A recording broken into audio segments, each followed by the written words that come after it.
He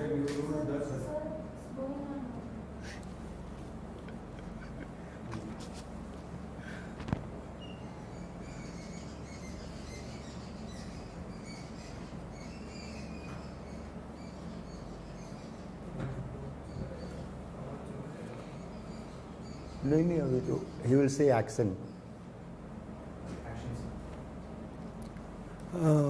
Namaskar. Welcome to the second day's live conferencing on Swayam Prabha Channel 20. Distinguished colleagues who are already joined this particular program. Our apologies from this side. Because of some technical problem, we could not start exactly on time, 3 p.m. I know many colleagues have joined and then sending the questions. We are observing that because of technical problems, so we could not help that. But certainly this time lost in the session will be covered. We will go up to 4:30 instead of 4 o'clock. I think we will manage the session in that way. For today's session, I am CRK Murthy, one of the team member of NEP PDP team from the Indira Gandhi National Open University. And for today's session, we have a resource person, my colleague, Professor Sudeep Ranjan Jha, who is a senior faculty member at IGNO, and is a professor of physics in the School of Sciences at Indira Gandhi National Open University. Apart from his expertise in the physics discipline, which is his discipline, he is actively taking part in the corporate life of Indira Gandhi National Open University, and then former member of the Board of Management of Indira Gandhi National Open University. Board of Management is the highest policy decision-making body of the university. And naturally, when we requested him to join us for this session as a resource person, we want to tap his corporate experiences in the university along with his discipline-based knowledge. So he kindly accepted and joined us. Professor Jha, I welcome you for this session. Thank you. Thank you. Friends, I think before I hand it over to Professor Jha, I want to inform him there are a few questions which have already come. I think one or two colleagues asked that what is academic bank of credit? Is there any UGC listed the academic courses for the academic, etc.? These are the questions. Nothing to worry. Professor Jha will address all those issues. Apart from that, after his presentation, if there are a few more questions, we will certainly take it up. And so once again, I welcome you all, for all the colleagues from different parts of the country to this session. And then I welcome him, Professor Jha, again, and I will hand it over the session to Professor Jha. Thank you, Professor Murthy, and good afternoon to all our viewers across the length and breadth of the country. Welcome to this program, and today is the second day of live conferencing session with all our participants. I will not call you students because we are all colleagues. And I've been told that in this first batch, around 6,000 plus teachers from across the country, from university systems, colleges, are participating in this one-week program. And it's a very timely initiative taken by Indira Gandhi National Open University. As some of you may be aware, IGNO has a dedicated discipline, the dedicated division, so to say, in STRIDE, called STRIDE, which specializes in training and capacity building of teachers and other functionaries of ODL institutions, as well as teachers at large. Now, coming to today's discussion and deliberations, I have formatted it like this, that I will touch upon a few issues related to National Education Policy 2020, and then as you must have accessed that entire courseware for this one-week training program is already uploaded in the form of self-learning units as well as a good repository of video programs. So the topic I am going to generate discussion around is already there in one of the videos of the courseware for this program.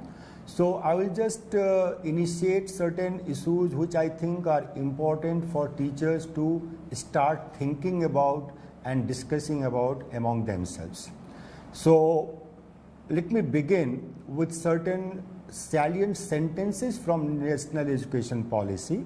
That is in the very first slide of my presentation. This is not my framing of the issues. This is simply taking certain important sentences and statements from the national education policy. The first is that NEP envisions the complete restructuring of our higher education institution, be it universities and colleges. That is captured in the sentence which says that we now are at such a juncture in the development of higher education system in our country that there is a need to develop higher education institution into multidisciplinary universities. Now, to contextualize this concept of multidisciplinary universities, you will know that I am very sure that majority of the participants will be coming from college systems, so to say, and some university systems.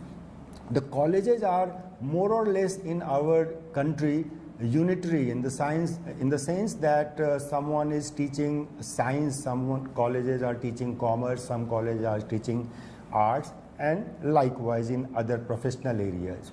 The whole idea is that this system of silos working in isolated unidirectional direction in terms of disciplines is not going to help students of 21st century. That is one presumption.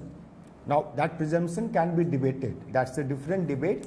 But the whole idea of today's interaction is, and I would like you to raise issues, we can discuss it, that this is one of the major recommendations. Therefore, underlying this assumption is the recommendation that we now need to move towards large multidisciplinary universities. That is one recommendation.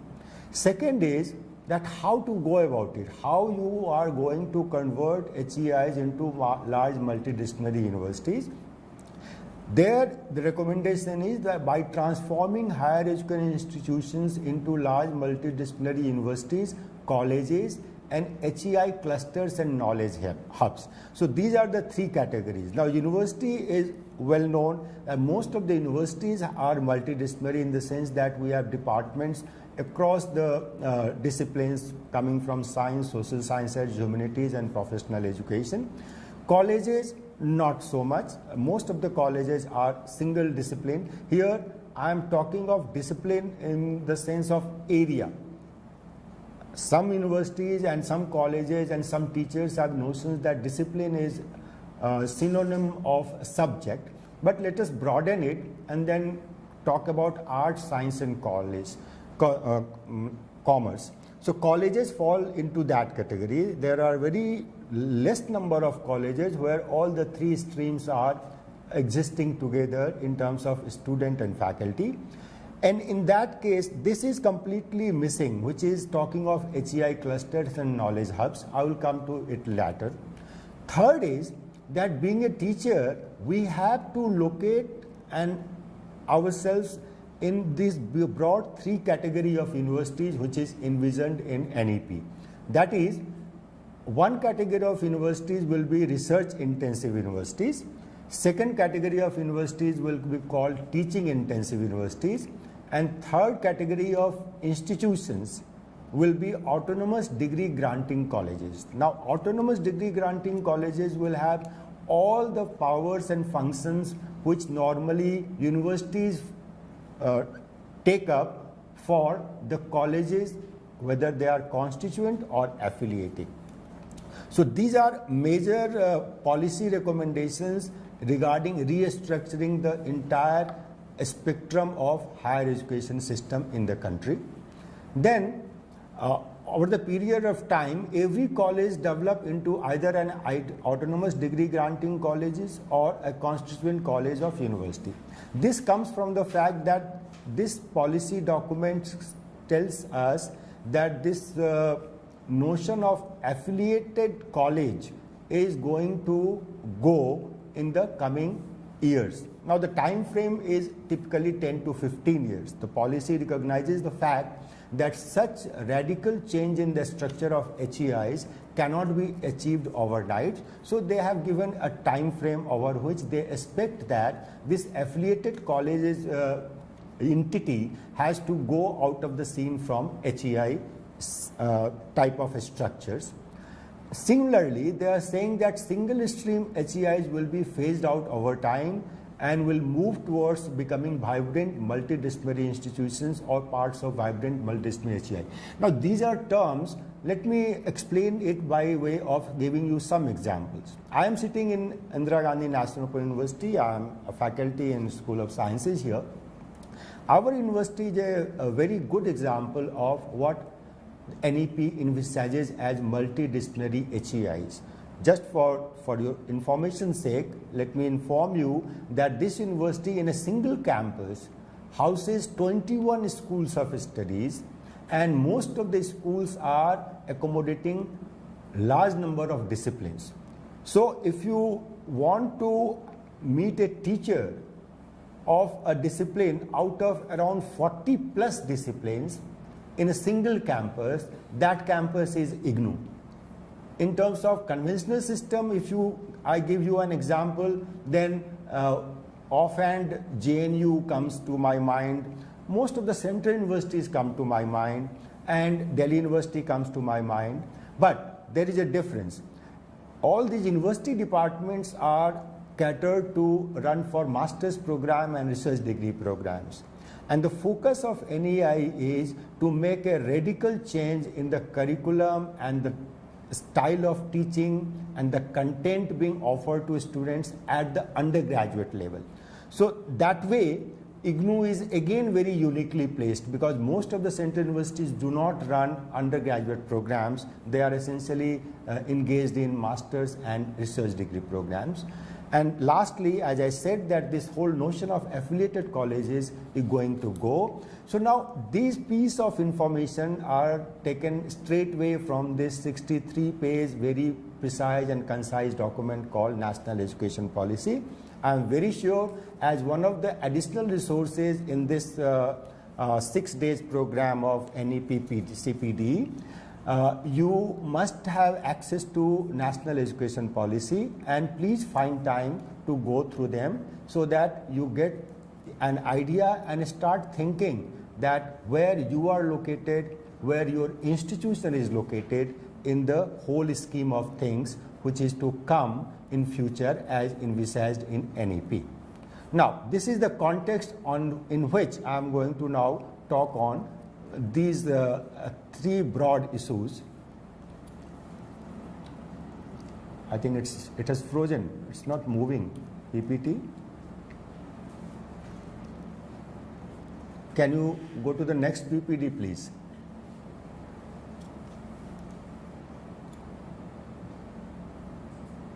Yeah, hold it. Thank you. No.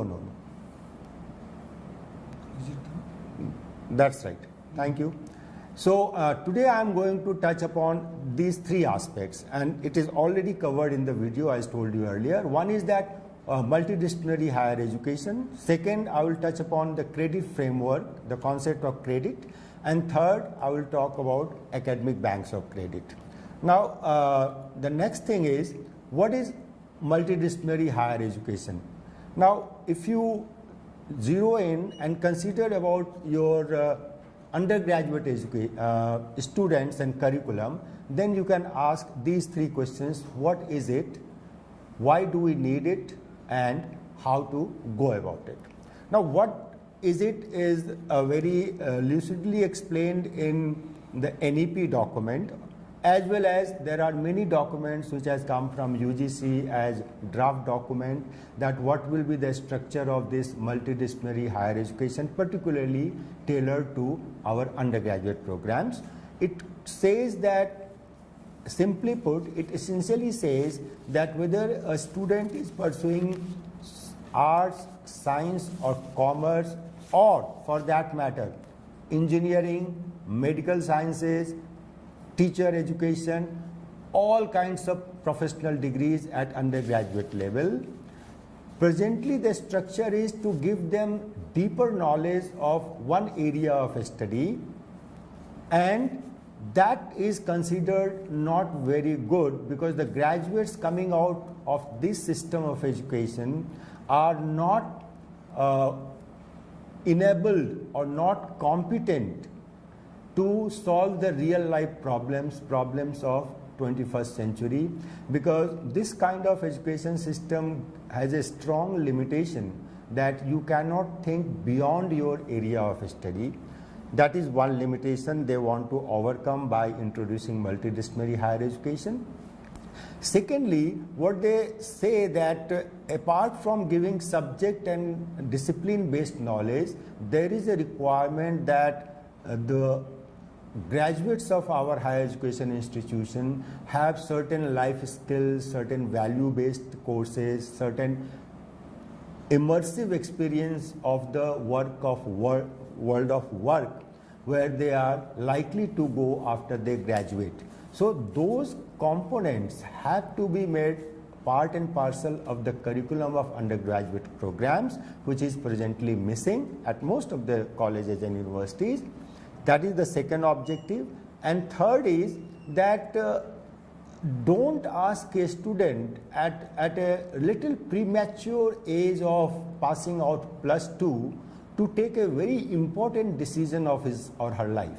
That is, whether I want to pursue sciences, any professional degree course, whether it is engineering, medical, law, management and whatnot, or I want to explore a bit before I take a final call. So that the thinking is that it is presently it's too early. We are asking people to take a call about what they want to have education in the area. So that flexibility has to be ingrained in the undergraduate program. I will come to that a little later to explain you how that has been proposed to be inbuilt. The second is that why do we need it? I have touched upon some of the issues why we need higher this kind of multidisciplinary education. Here, if you go through the NEP document, they have listed certain limitations of existing HEI curriculum or HEI system. That is, first and foremost, is a severely fragmented higher education ecosystem. As I told you that we essentially have science colleges, arts colleges, commerce colleges that they want to do away with and move towards multidisciplinary university and colleges. Even colleges are supposed to go multidisciplinary. So that is a huge, ambitious, recommendation in the sense that for the university system, it is just a matter of starting undergraduate program. But the college system to becoming multidisciplinary is a huge challenge, and therefore the timeline has been given accordingly 10 to 15 years where colleges has to move into that direction. Second is that rigid separation of disciplines which with early specialization and streaming of a student into narrow area of study. I just discussed that we ask students little early in their career to make a choice for their life. So that has to be done away with. Give them some breathing space when they are doing graduation, interacting with peers in a different, relatively free environment. College and university environments are little free compared to any school, whether it is government school or public school. So people come to face with the life situations and peer interaction more intimately with people from diverse backgrounds. So give them some time to take a call that what they ultimately want to specialize and go in. Third is less emphasis on development of cognitive skills and learning outcomes. This is a new addition. It is a buzzword. As you may be aware, even UGC has come out with this learning outcome based curriculum modifications. Most of the university and colleges have undertaken this, and they have revisited their curriculum to explicitly mention that what are the learning outcomes, what are the expected learning outcomes out of the course the student is going to pursue. And last, I have listed only few, it's not only relevant to today's talk, limited teacher and institutional autonomy. That I will come again when I talk about autonomous degree granting colleges. So how does it, why multidisciplinary higher education? These are some of the features which can be assigned towards the benefit of multidisciplinary higher education, again focused towards undergraduate programs, enhances adaptability to changing demands of the job market. If you have experience of a variety of disciplines, a few courses from different diverse areas, then at later on, even if you are not pursuing a particular area, but you get a hang of the subject. So in future job market or in your future life, you come across some situation which demands skills of that discipline, then you will not find yourself an alien in that situation. You have some background and you can of course build on that and take up the challenges you face either as your job situation or in your life condition. Second benefit of multidisciplinarity is opens up new area of knowledge for students and teachers and keep them relevant for the society in management engineering. For example, when there is interaction happens, if the same campus is having BTech, case in point is IITs. Most of the IITs have now started their MBA programs also. So it ensures that the faculty and students are on the same campus, right? And both these stream students and faculty are not struggling but exploring new emerging problems and trying to find out solutions, right? So it happens that if the campus accommodates both a student and teacher community of these two areas, then they can be of mutual help to solve the problem at hand, whether it is the problem of engineering or a problem of management. So that is one benefit to have a multidisciplinary higher education institution. Third is it gives rise to new discipline. For example, 30, 40, 50 years back, I'm not very sure about the timelines, but when we were students around 30, 35, 40 years back, these were not recognized as full-fledged disciplines. For example, women studies, gender and development, energy studies, public policy. These are now establishing itself as an independent discipline. Now, if you go through the background of what is the content and what is the transaction in terms of teaching learning in all these areas, you will find that it is a combination of many traditional disciplines, and that interaction between disciplines has given rise to new disciplines which are becoming more and more relevant and important for the society. So these are issues on which a person having background of more than one discipline can only address. Single traditional discipline based expertise may not be able to address issues emerging out of this. And the last but not the least is encourage application of knowledge for addressing the challenges faced by the society, because the whole idea is that when you graduate and go to the world of work and be a responsible citizen of the society, you come across many situations, whether it is work related or your life related, where this kind of diverse knowledge base which you have gained while you are graduating will help you tackle them, face them better. Now narrowing down to how we want to go about it, right? Supposing now I can visualize that one of the participants is located in let's say science college. Being a man of science, it comes naturally to me. Now you want to make your undergraduate program multidisciplinary, where you want to incorporate courses from humanities and social sciences, and maybe some computer related courses, maybe some commerce related courses. So how you will be at a loss, because your college does not have departments, you only have science departments, right? And the demand and the vision of NEP is that here I have written, let us now talk in terms of semester system. These are the new things which now most of the universities and colleges are familiar with. A 3-year undergraduate program is supposed to have 6 semesters. So multidisciplinary undergraduate program, in the first 3 semesters, a student is without any specification for whether he wants to go for BSc or BA or BCom. In the first 3 semesters, all students of undergraduate program will have to necessarily take courses, including the discipline courses of their interest, all major areas of learning such as natural sciences, social sciences, humanities, mathematical and computational thinking and analysis, creative expressions, vocational education, etc.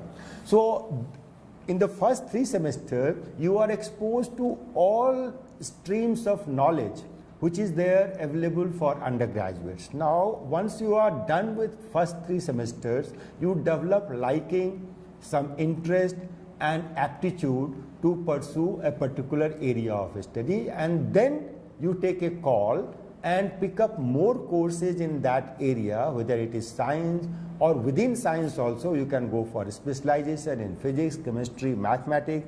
Same holds true for arts.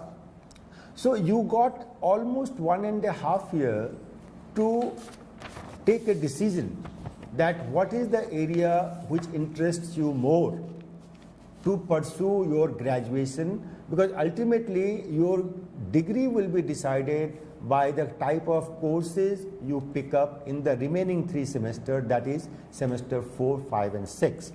So therefore the first issue is addressed and second issue is also addressed.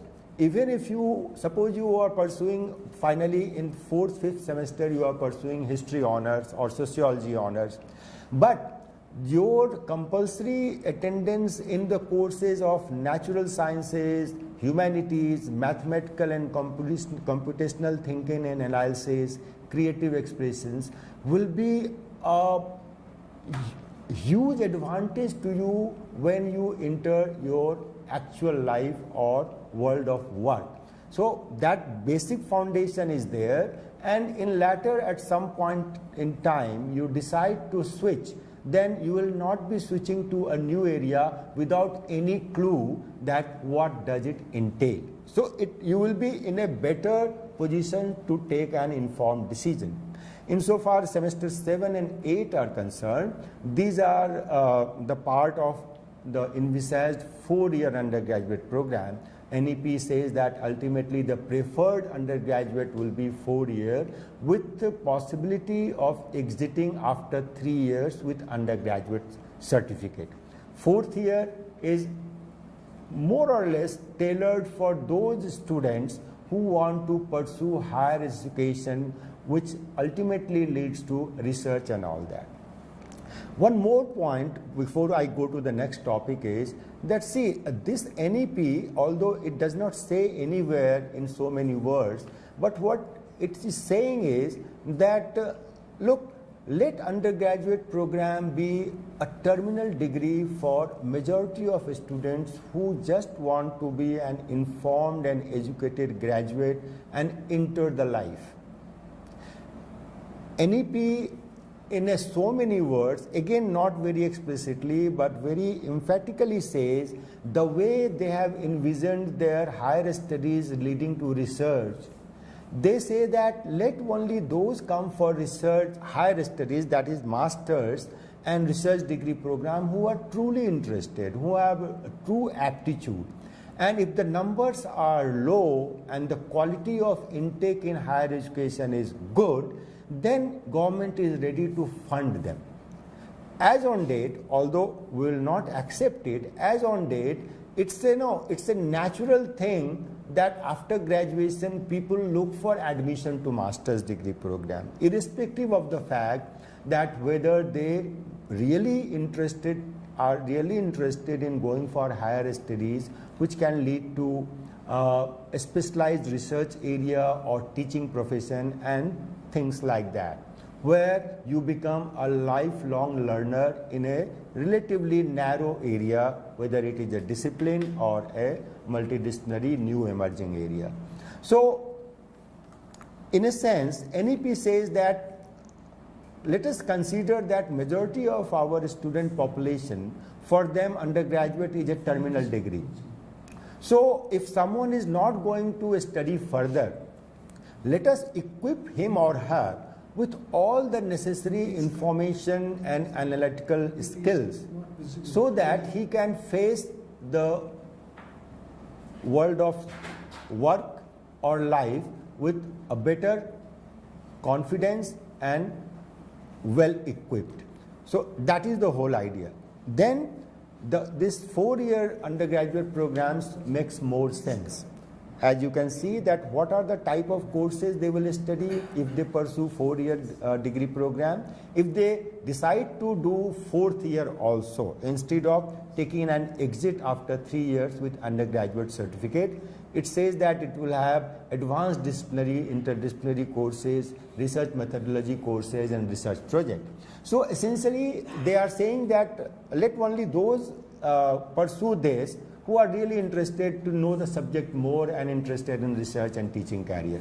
So that is the whole idea, and the majority of them will exit. So even if they exit, they don't miss out on anything except for the fact that no advanced knowledge in a very narrow discipline based area will be available to them. And NEP says that as such there is no need to give so much of dense discipline based content at a very dense manner in a large volume for a graduate, because you never know what will be his ultimately requirement when he enters the job market or enters the actual life. Now that is about multidisciplinary. I will spend 5 minutes on this credit framework. Although NEP does not mention this credit concept as such, but as you know, we in IGNOU are familiar with this, and with CBCS coming into place in 2016 or 14 or so, large number of universities, not all, they are also now familiar. CBCS is the first conceptual structure which has come to university system where university degrees has also been creditized. Now, in a loosely saying, in terms of content, because I am not sure that participants are all from ODL institution. For ODL institutions, IGNOU was the pioneer in defining what one credit means. But now the agreed upon definition of credit in terms of the content load is that 15 hours of classroom teaching. Suppose a course is taught in 15 hours, 1 hour lecture each, right? Over a semester, then it is the content is says that the student has earned 1 credit if he or she passes the examination. Now coming to this, what is the credit weightage of a particular undergraduate program? On that also UGC has come out with a draft framework which says that undergraduate program will be of roughly 18 to 20 credits per semester, which work out to be around 120 credits for undergraduate program of 3 years, and similarly if you multiply it accordingly, it will be 160 credits for 4-year undergraduate program. So typically coming to the semester system, it will be from anything from 18 to 20 credit worth of courses per semester for an undergraduate program. That will be the overall content load of an undergraduate program. Now to incorporate, as I told you that in the first 3 semesters students are supposed to take courses from variety of areas, natural sciences, humanities, social sciences. These are the type of courses which NEP envisages, and this has been taken from a document which is a draft document circulated by UGC in order to implement this multidisciplinary higher education as envisaged in NEP. UGC has come out with broadly these 4-5 types of courses which must find place in any undergraduate program to be offered by universities and colleges. Discipline specific courses will consume almost 50% of the credit. So in a 120 credit program, discipline specific courses will be roughly of 60 credits. Then vocational and skill courses are also going to be a compulsory component of undergraduate program. Some part of this has been already incorporated in the structure of UGC under CBCS. They have made skill courses compulsory for irrespective of the stream, whether science, arts or commerce. And third is, that is a new feature which has come from NEP. These abbreviation stands for life skill courses, environmental studies, value-based courses, and global citizenship education. Now these are new terms, and I will not devote much time on this to explain what does it mean. It essentially means that this goes beyond the traditional discipline-based knowledge, and environment is also again made a compulsory component of a undergraduate program by UGC across the universities. Value-based courses and life skill courses are new courses on which also UGC has circulated a list that what are the areas which will fit in this category of courses, and you have to have around 16 credit courses in the undergraduate program. And the fourth is, I was telling you that at the undergraduate level, a student must have experience of the world of work. It can be in the form of field projects, internship, or apprenticeship. These are going to be a compulsory component of all undergraduate programs. Here, when I am talking of undergraduate program, I am not limited to science undergraduate program. These suggestions are for across the areas art, science, and commerce, and the credit weightage there is given around 20 credits worth of field work, internship, and apprenticeship. And the fourth is again dedicated to only people who are pursuing the fourth year. For them, doing a research project is one of the requirement to get a 4-year degree, undergraduate degree with research and honors. Now, the third thing is ABC, that is Academic Bank of Credit. This is very explicitly mentioned and elaborately discussed in NEP document. Academic Bank of Credit essentially means that if I have passed certain courses and those courses carried certain credits, right? And for one reason or the other, I had to discontinue my education in between. After doing 1 year of graduation, I had to discontinue, or after doing 2 years, I had to discontinue. There can be many reasons. Let's not go into the reasons right now. The idea here is that whatever effort a student has made in passing those subjects, that should not go waste. Let us create a bank where the student can credit those credits. I mean, these two credits are different. First credit is the banking credit. I deposit, let me put it like this, I deposit my earned credits in my academic bank, right? And as and when I join back, God willing, if I get an opportunity to come back to the higher education institution and complete my degree, which I had to leave for a reason, then I can encash those accumulated credit in my academic bank to complete my degree. I don't have to redo those courses once again. There are many conditions, and the course must be valid. I mean, you can't deposit a credit and come after 20 years, right? So in 20 years time, all the courses and all the programs completely get revamped. So the life cycle of the course is there. It's roughly around 7 years. You can have your credits earned and deposited, and you can encash those credits within a period of 7 years of earning those credits. So this is a very, very noble idea in the sense that in our country, which is very diverse, and it's not privileged to one and all to complete higher education in a time-bound manner. There are many life situations where you have to quit in between. That is one, to not let students' effort go waste. Second is that it gives flexibility to a student in terms of mobility. Suppose there is a relocation of your family or yourself because of one reason or the other. So that credit and that academic bank is valid across the country, And the operational part is that most of the universities are supposed to register on a centralized academic bank created by Ministry of Education, where their respective students can deposit their credits and then they produce their passbook to some other institution where they are joining, and then they can encash those credits. That is the whole idea. It will enhance the mobility. And third is that facilitate multidisciplinary higher education. This is very important, particularly for those of you who are coming from unitary colleges, whether it is arts college or commerce college. Suppose your college takes a call and plans to start a multidisciplinary higher education, where you want your student to take up some courses from science, some courses from humanities and social sciences, some courses from computer, but you don't have a department because you are an arts college. So here this academic bank of credit is of great help. Now a large number of organizations are coming out with courses where students can enroll online and they can get certification that they have completed a course which is worth this much of credit.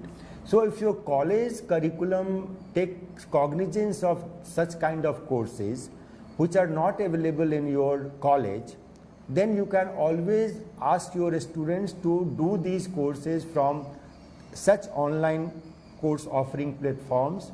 Case in point is Swayam is one such platform run by Government of India. It is a repository of large number of courses. Anybody can join and pass the examination and get the certification. So this is going to facilitate those colleges which are still not multidisciplinary higher education institution as such.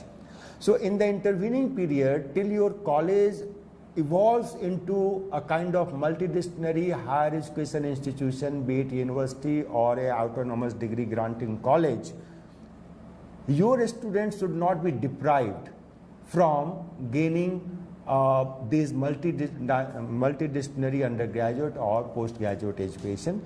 Academic Bank of Credit is going to facilitate that also. And third is that these are the operational details, that how does it this scheme works. A scheme operates like a bank. You deposit money in city, let's say Delhi, and you can withdraw that money in city, let's say Kanyakumari, provided the bank has a branch there. So that is the way a bank operates. You can deposit anywhere cash and withdraw cash anywhere. Same is true for credits earned by a student. He or she can deposit as well as in cash from the academic bank. And for that, as I told you, all HEIs are supposed to register in this ABC scheme of Government of India, and your college, your institution has to identify which are the courses which are not available in your college, but you are willing to make them part of your curriculum, undergraduate multidisciplinary higher education curriculum. Then you have to find out those courses and recognize them and make your students aware that they can do these courses from these platforms till your college or university itself develops into multidisciplinary higher education institution having all these disciplines in-house. I think I will stop as of now, Professor Murthy, and let's take some questions. Thank you very much, Professor Jha. I think in a short span of time you have covered the concept of multidisciplinary system or a multidisciplinary approach and academic bank of credit.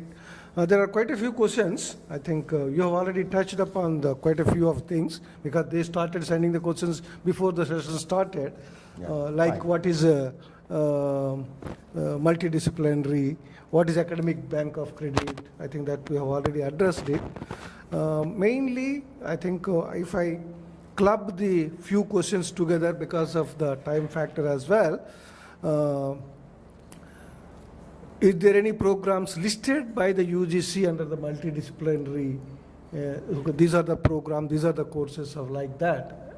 No, as such, UGC, as I showed in one of the slides, UGC has only said, also in a draft document. I have to be very careful because see, as far as operationalizing NEP 2020 is concerned, let me make a very clear-cut statement. As far as I know, it is work in progress, right?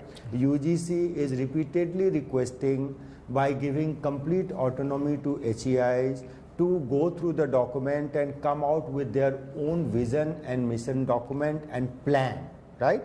But in the intervening period, UGC is giving some kind of guidelines in the draft format. And that, let me go to this slide, right? So this comes from such a draft document. What they have done, that see, discipline-specific courses, what they are saying that you visualize a undergraduate program in terms of credits, and as I have told you, it will be 18 to 20 credits per semester. So out of the entire syllabus in the existing lingua franca of higher education, let me drop this credit notion because I am familiar, you may not be. So 50% of the courses are to come from, if let's say I am giving an example of science. So discipline specific courses in a BSc program can consume only up to 50%. So that is a stipulation.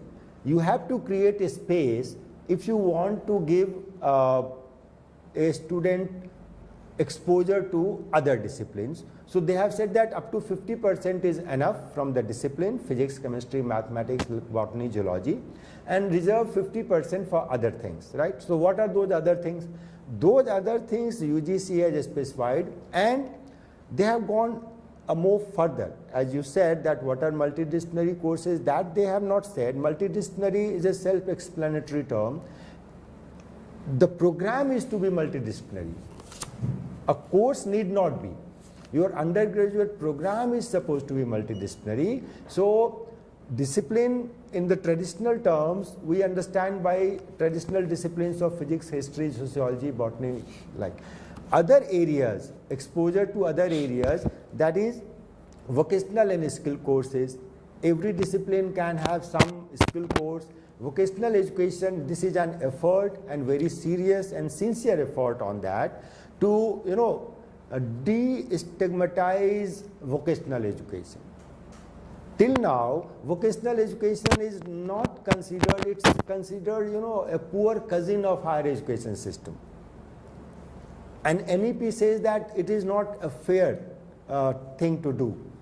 Someone doing vocational education, you don't give them that kind of, respect and recognition as you give to a typical undergraduates, right? So this is an attempt also towards making vocational education, bringing it into the mainstream of higher education. So you create some space for that, and where you can give vocational and skill courses. So they have listed it separately, but here they are just given a broad category. Similarly, they have listed life skill courses. UGC website gives a list of life skill courses. Insofar as environmental studies is concerned, UGC has already developed a full-fledged course. There is a full course available on UGC, because this environmental studies was made part and parcel of undergraduate program around 10-15 years back. So those things are available, but not in the sense that they are just giving you suggestions, and then teachers are left autonomous to take a call on this. If you agree with the idea, you can further develop it. Similar is the case with field projects, internship. That depends on what are the disciplines they are studying, and naturally, therefore, they will go for these internship or apprenticeship in the related field of work. Yeah, I think many colleagues are eager to know, as you rightly pointed out, that science colleges, arts colleges, commerce colleges, and law colleges, they are all independent. So even if they want to go for the multidisciplinary courses or the programs, it is not possible, because unless you have a time. Yeah. That's why. I mean, if you remember in the very first or second slide, I talked about what they are visualizing in NEP is there will be ultimately in a time span of 15 years or so, only 3 types of HEIs. One will be called universities. Within universities, again, universities have to take a call. Now, when we say that research intensive, that does not mean that it will not have teaching. Similarly, when we say teaching intensive, it does not mean that it will not have research. It's not the intent. Intent is that what is your core competence, right? And most of the colleges will ultimately fall into that category. That again does not mean, they say that all these categories are very dynamic. Any autonomous degree granting college can decide in their institutional development plan that now coming 10 years, we have to graduate to a research intensive university, right? They are free to do that. The only thing is that they have to set their priority and work as per that plan. Anyway, that is one. Second is autonomous degree granting colleges, that has to be multidisciplinary. So you will not, in a sense, get a status of autonomous degree granting college unless you have certain minimum number of disciplines in-house. I mean, that will be one of the conditions. So any science or arts or commerce college will have to work towards that in the coming 10 years. Third is, if that is not possible, then they have coined a very interesting term that is called multidisciplinary higher education clusters. Yeah. Now, they are saying that every district will have at least a multidisciplinary university or a multidisciplinary autonomous degree granting college or a higher education multidisciplinary hub. Now, I consider one district town, right? Most of the district town have at least 2 or 3 colleges, one science college, one arts college, one commerce college, right? So as per this idea, they are saying that if for whatever reason, any of these cannot have their own disciplines, in a science college, if you can't create arts and commerce immediately, no problem. You 3 of you start talking to each other, and that is the concept of hub. Higher education multidisciplinary hub intends to not to disturb the existing structure. Only thing they want is that you 3 start talking to each other so that your students, a science college student, can go and take some courses in the arts college, take some courses in the commerce college, and vice versa. So you 3 become a hub for higher education system. That is the third possibility, and in my opinion, that is the most viable in the context of our country. And they say that for a student joining that hub, for him or her, courses from all these 3 colleges are available for his undergraduate program, which will be multidisciplinary in that sense. I think, Professor Jay, you rightly touched upon. I think many institutions of independent science stream and art stream, they are worried. I think you have touched upon, it can be done immediately. Right. I think it's not a year project or a 2-year project.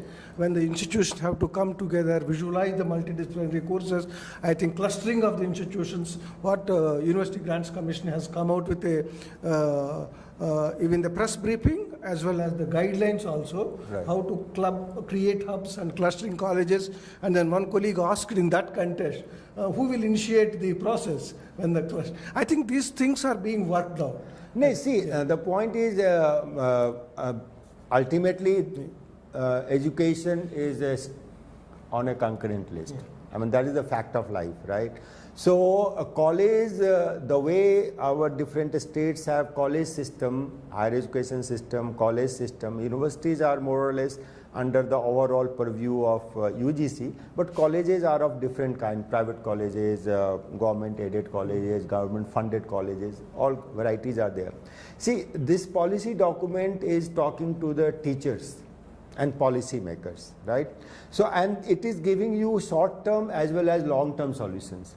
The long term solution is that a science college gradually becomes multidisciplinary by having faculty of arts and commerce both, and for that the timeline is given 15 years by 2035. But this is very interesting that they are also giving you alternatives which can start immediately, provided the administration, I mean, all these 3 colleges in a typical district town, right? In whatever state, whatever type of the management is, they are ultimately governed by some kind of a state government. So if a state government agrees to this idea, they can create a forum where these three institutions starts talking to each other and work out a plan to create a hub. And take support also from each. Exactly, exactly. I think, these worries, I think you have clarified large extent. It's not immediate thing. I think it needs time. I think that's how somebody asked, in fact, how to create awareness of not only ACB, all these concepts. I think quite a few of our colleagues in colleges and universities, they are getting information from different sources. UGC is coming into with guidelines on each and every major aspect like academic bank of credit, multidisciplinary approach, and various other aspects related to NEP. One or two colleagues expressed today a very interesting one. Sir, disciplines are very well established in the universities, particularly. I think when you merge these disciplines, when you break the walls of these disciplines, will it not lead to some sort of a chaos and identity crisis of that kind?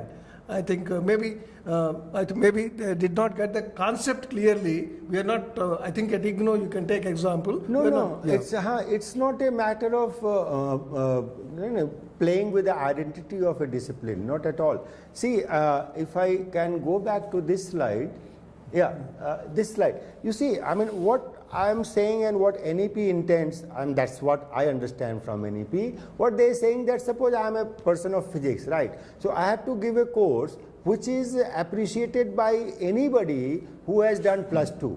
Right now what I am doing, right now I am tailoring my and conceptualizing my physics course which will be understood better if someone has done +2 with science, right? Now, if I am going to offer a course from physics, which can be understood from someone who has studied science only up to 10th standard, so it's a challenge on me, right? And that those two courses will be different. So, for a general audience, irrespective of their background at the school level, so it will remain a physics course, right? But pitched at a level where even 10th pass with science student can appreciate what I am trying to say. For my discipline, it will be simply non-mathematical, kind of presentation of the concept, right? Because in higher studies, physics become very mathematical, so some kind of mathematics background which they get in +2 level is necessary. But if I am to make a course for this audience, then I will accordingly change the treatment of the concept, but the concept will remain the same. Similar things will happen to all other disciplines. Disciplines will contribute in the overall basket. No discipline will get their identities dissolved. Lost, that is the main. That identity will remain. Multi does not mean, it does not tells you as a discipline to wither away. It says that more than one. Right now the focus is to give in-depth knowledge of a very narrow area of studies, whether it is science, arts or college. What they are saying that don't go to that depth in the early stages of undergraduate program, give a horizontal span of their exposure to different streams of knowledge more than going into a vertical or direction. Yeah, I think one more important thing which is coming it is that entry, multiple entry and exit. Yeah. One or two colleagues said that, sir, can IGNO take a first year student who have completed in so and so university, can you can you give the admission to second year? If they are coming after completing second year, can you take in the third year? I think what is the process for that? See, if you are talking of IGNO, we are doing it since last 20 odd years. It's going to be challenge for you, right? For you, I mean that for other institution, I know for sure that within a university, changing college is still possible. It's not very difficult because the curriculum is same, right? But across the universities, across the states, across the length and breadth of the country, whether this kind of mobility will be possible or not, right? As on date, this is a work in progress and my fingers are as crossed as yours, right? So I will not go into the details because ABC document has also come on the UGC website and that gives some idea that this credit mobility will be among the institutions which meet certain benchmarks. So these are the matters of details, and these are work in progress. So, but these are good ideas, right? In the sense that it gives much flexibility to students to pursue a program. I think, Professor Jha, you have summed it up in such a way.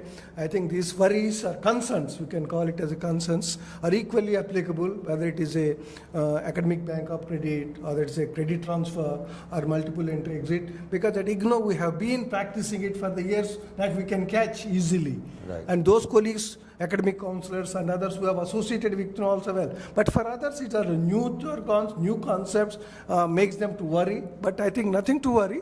This is a innovation, you call it, as experimentation in the higher education, of course in all the levels of education. I think one has to go with a positive setup and moving. There will be hiccups, there will be ups and downs in the implementation, but we have to go. But as a teacher, you are all teacher colleagues, I think they will be able to move with a positive mindset and then share their experiences. As we go along. Yeah, go along. I think that's what we are approaching at IGNOU in that manner.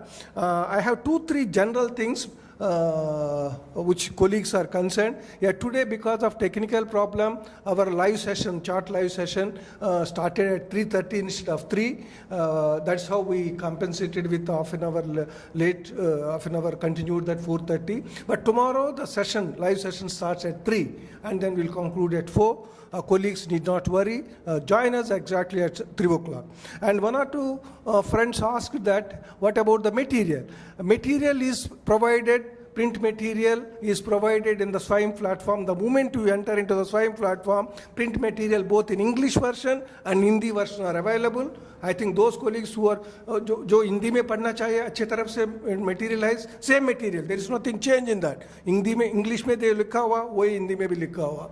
I think as far as videos are concerned, yes, maximum videos are in English, but Hindi version are being prepared. It will take some more time. लेकिन जो material Hindi में है आप पढ़ेंगे English में जो videos है, I think you will be able to get it and catch it up the concept. So लोग जो material available है, please go through the material, both the print material as well as the video. And 1 or 2 colleagues have already pointed out in the chat box, sir, it is the best material written by the, yes, I think we from IGNOU and NEP team mainly requested the best experts available in the area concerned. I think catching them itself is a tough thing, and getting it written from them and getting the videos prepared them is all the more, but I think we really could manage with the best people available. That's how you are viewing their print version material as well as the videos. I think that's how we have to go. And 1 or 2 colleagues asked that, what about the compulsory attendance for the live session? It's not a compulsory, but many colleagues are joining. I think yesterday around almost 1,500 colleagues joined the live session. Today I'm yet to get the figure. I'm sure that the figure must have gone up today. I think tomorrow, if you communicate with other colleagues, many colleagues will join. I think that's how it happens. I think you spread the by word of mouth also, because whatever you read it, when you get a doubts, naturally this is the best opportunity to interact with the colleagues who are presenting the thing and giving the clarifications. I think that's how we go about it. And then of course, not only going through the print material and videos, attending this chart-based session and interaction with the expert available in the studio will help you to clarify your doubts, and these things will help you in finally appearing for the test, both the internal test as well as the final exam test. I think that's how the thing, how to get the certificate. You asked 1 or 2 colleagues. Yes, once you go through that, the 30 marks, we have the discussion forum based test, and then for the 70 marks, we have the final test. Both are in the multiple choice based questions. There is no essay write up. I think you will be able to do it the moment you go through the material. material and interact with us. I think that's how we go. I hope we are trying to give the answers or give clarifications to maximum questions. Maybe we could not go to all the questions we have received so far yesterday and today, almost 900 questions, but we are clubbing that. That's how we interacted that and trying to give it, and still we will try our best in the coming days. If not exactly today you are not getting the response, certainly you will get the response to your queries by the experts who are presenting to you and by our NGP team who are working day and night on this, reaching you in every possible manner. I think with this we will conclude the session. Before that, let me thank Professor Jha sincerely. Today, Saturday being a holiday, now, but all the team is working to make this live chart-based live session possible and interactive. I think I sincerely thank Professor Jha for coming and joining us. Thank you very much. All the colleagues, tomorrow we'll meet you for the sessions, live chart-based session at 3 p.m. tomorrow.